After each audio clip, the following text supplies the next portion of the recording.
Well, how you doing? Hey, what's going on, Bob? Not too much, man. Can you just walk us through what the last 3 months have been like for you? You know, how it's been reacting to COVID, where you've been, what you've been doing to stay in shape. Yeah, so when we got the word in spring training, I was able to actually go home to Charlotte. I actually put a little gym in my house. Was able to get some workouts in the morning. Was able to keep doing my hitting. We had a facility we were able to go to, just a couple guys at a time to hit in. So was able to kind of stay up on my baseball stuff. Watching these negotiations happen, and luckily we got through, and we're here today. So it's been crazy. Never seen anything like this, but I'm glad we're here now. We're kind of nearing the finish line of getting this thing going, and we're all excited to be here. I would imagine it was frustrating for you, especially how well you were doing in spring training to get it shut down. But going home, were you able to continue some of the work that you were doing with Tony Womack and also Damian Easley? Yeah, absolutely. I was able to keep all that stuff up, which was nice. We had a facility back home that even during these times, they would allow a couple in at a time to be able to throw batting practice too, staying in the guidelines. So we were able to do that, and I was able to stay up on my stuff, which was good. It was tough not being able to play and, having a nice spring training to start and getting that close to starting the season. But at the end of the day, you just have to adjust. And, I felt like I was able to get some good work in at home and come back out here ready to rock and roll. Thanks, Will. All right, next up, Marty Caswell, 1360. Well, how mentally and physically ready do you feel for, I guess, if you want to call it a grind, a very unusual 60-game season? Can you start that question over? Sorry. I'm sorry. How mentally and physically ready do you feel for what's going to be an very unusual 60-game season? I feel ready. I think it's one of those things that it's a level playing field for every team out there, and I think the team that adjusts the best and welcomes these challenges to be able to adjust is going to do the best this year. So I feel like we have to meet those head on and just be ready for a different season than we've ever had before. But like I said, I think the team that adjusts the best and meets these things head on will have the most success. So whatever kind of comes our way, I know each team's going to get behind the eight ball at some point this season with COVID or something might come up, but the team that has the ability to really bounce back and come through that is going to be the team that has the most success this year. I know that every single year you've got used to us asking you where are you going to play this year, whether it's third base or the outfield or first base. How beneficial do you think for you and for your career at this point is the DH being in the National League? How beneficial would that be to you? I think it'll be good. I think it'll be good for I think it'll be good for everybody here. Honestly, I think everybody will enjoy a nice day off at times to be able to get a DH to get their legs underneath them. I don't think it'll be one of those things where I'm DHing primarily, but I think for me, just be able to focus on the outfield, getting better there, and then if those times come where I get the DHA, that'll be nice as well. But my focus mainly is just being a great right fielder this year and focus on my defense there. All right, next we'll go to Jake. Hi, Will. Hope everything's going well. My main question was going to be about the DH, but I'll move on from that since you just answered it. How unique is it to have some of these really young guys in camp with you guys? I know camp's young right now, but to have some of these guys, guys that were drafted weeks ago with you guys, how cool of an experience is that for them, and how is it being a mentor for them as well? Yeah, it's really cool. It's a really cool experience for a lot of these guys, especially like you mentioned, some of the guys that were just drafted. They're on the big league field playing against big leaguers, interacting with big leaguers. It's a very cool experience for a lot of these guys to go through this. But it's really cool to see these young guys, man. They're super talented. They're a lot of fun to watch. They're very fast. They're very explosive out there. So it's fun to see. The next generation coming up. We got a lot of great talent coming up, and it was cool to see some of them firsthand. Next up is Annie Halbrin, UT. Will, great to see you. I have two questions.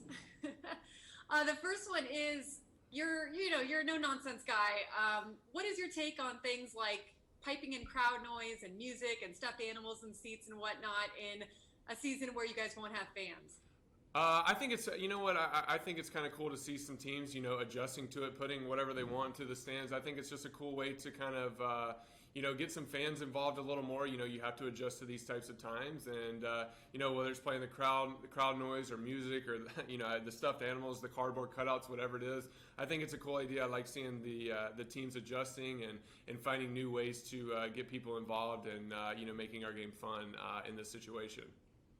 Thanks. And the second question is, so for Jace Tingler being a first-time big league manager, this is like a very unusual season for that. Did you talk to him or have much communication with him during the 3 months that you guys weren't playing? And how do you think that he's done as far as navigating just the uniqueness of this season? He's been great so far. We stayed in constant communication. Whether it be every week, every other week during the 2 months that I was at home. He's been great. Keeping guys involved and letting people know what's going on. And since we've been here, he's kept us in line with our social distancing as well. He's taken it upon himself to really follow the rules and really get the most out of what's going on this year. So it's exciting to see. He's been great so far. I think everybody here has enjoyed playing for him so far. So it's been a good 3 months so far for him. Thanks, Will. Good to see you. Thank you, you too. Next up, AJ Cassaville. Hi, Will. What's I know up, you AJ? said that everyone.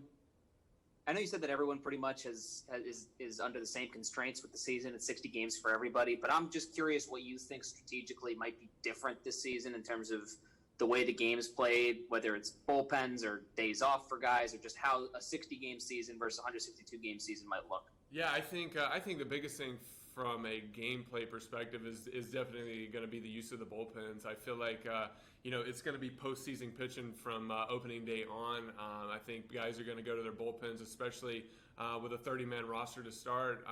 Each game's important. Opening day is really a must-win. You fall out of first place right away in a 60-game sprint. So I think the pitching is going to be huge this year. Our bullpen, our bullpen was constructed for a situation like this, which is nice. We got a great bullpen, and I feel that we will use that. I feel like a lot of teams will go to their bullpens at times and use that postseason pitching very often because of the sprint to the 60-game season.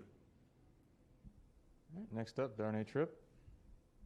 Hey, Will, hope you're well. First off, just curious, how you guys are a week into this thing. How's it been going from your perspective, just from the baseball side, all the inter-squad games, and obviously the new protocols? And I have another question after that. Yeah, the inter-squads have actually been a lot of fun.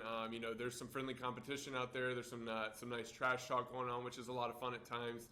We don't really get to face each other often other than live BPs. And, now we're in a situation that it is game-like. And, you're facing guys that you've known for a long time, your friends. So it's a lot of fun. But we're getting the most out of it. Each and every day we're getting our work in early on, following protocols. We have our testing every other day, which has been going well.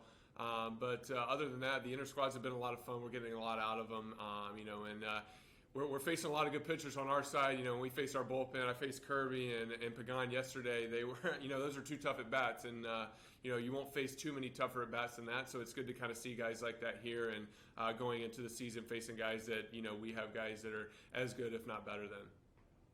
And what do you think about just the collection of talent around you in the outfield? I mean, you've obviously been kind of one of the standbys, but just in terms of that group's ability to maybe bring more stability and kind of consistent production from those spots. Yeah, no, it's been nice. We've seen a lot of great young players through here. We saw them in spring training a lot, but now, we're getting to see them up close and personal.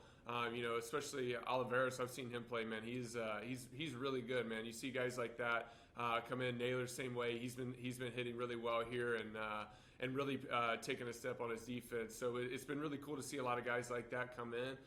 Playing really well, working really hard at their craft, and you're seeing the results on the field. Next up, we'll go to Dennis Lynn. Hey, Will, you mentioned the negotiations from earlier this year. Kind of feels like 5 years ago now, I guess. I'm just curious, what were your impressions of how that went down? And second question, how confident are you right now at this point that they will get 60 games in this year? You talking about negotiations with the union and the league? Correct. Yeah, you know what? At the end of the day, it's a business, and sometimes they get messy. It is what it is. I don't have too much to say about that. I feel very confident in getting in the 60 games. I feel like guys here in this clubhouse, and I feel like throughout the league, everybody's starting to understand that we have to take this upon ourselves to come together, to follow protocol, to social distance when we need to outside of the field. I feel like as a collective group of players so far, we have kind of come together and realized that, hey, it's going to take all of us to get through this situation. And I feel very confident that the league and our players will be able to do that. All right, we have time for two more questions. We'll go to Alejandro Guzman. Thanks, Rick. Well, you need five homers to become the 8th player with 100 home runs as a Padre. How important is this for you? Could you repeat that first part one more time? Sorry. Yeah, you need 5 homers to become the 8th player with 100 home runs as a Padre. How important is this for you? Yeah, that'd be cool. I did not know that. Thanks for putting that in my mind. No, that'd be something I'd enjoy going after this year. I did not know that, so thank you. It's not super important, but this season's all about winning. It's going to be a lot of fun with a 60-game sprint to the finish line. Personal accomplishments are fun, but I think at the end of the day, this is a very exciting season for us in San Diego.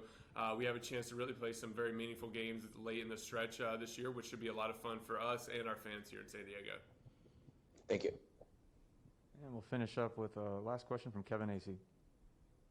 Hey, Will, how cool is it you get to play more than 10% of your games in Coors Field this year? Hey, that is cool. I did see that. That's going to be a lot of fun. But it's going to be cool. To play all through the West Coast, to play these other American League West teams. Colorado is obviously going to be a fun time, but it's going to be cool to play some people outside of the division, and it should be a lot of fun this season.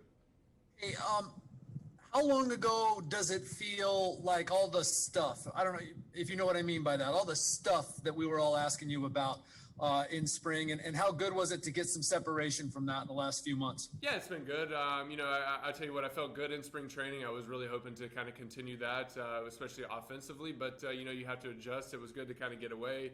It was interesting being in North Carolina for a summer for 2 months. I hadn't done that in 11 years, so that was something. So that was kind of refreshing. But it's good to be back here. This is what you spent all off season preparing for this season, and we're here. We're ready to rock and roll, and I feel like all the guys here are on the same page and ready to roll.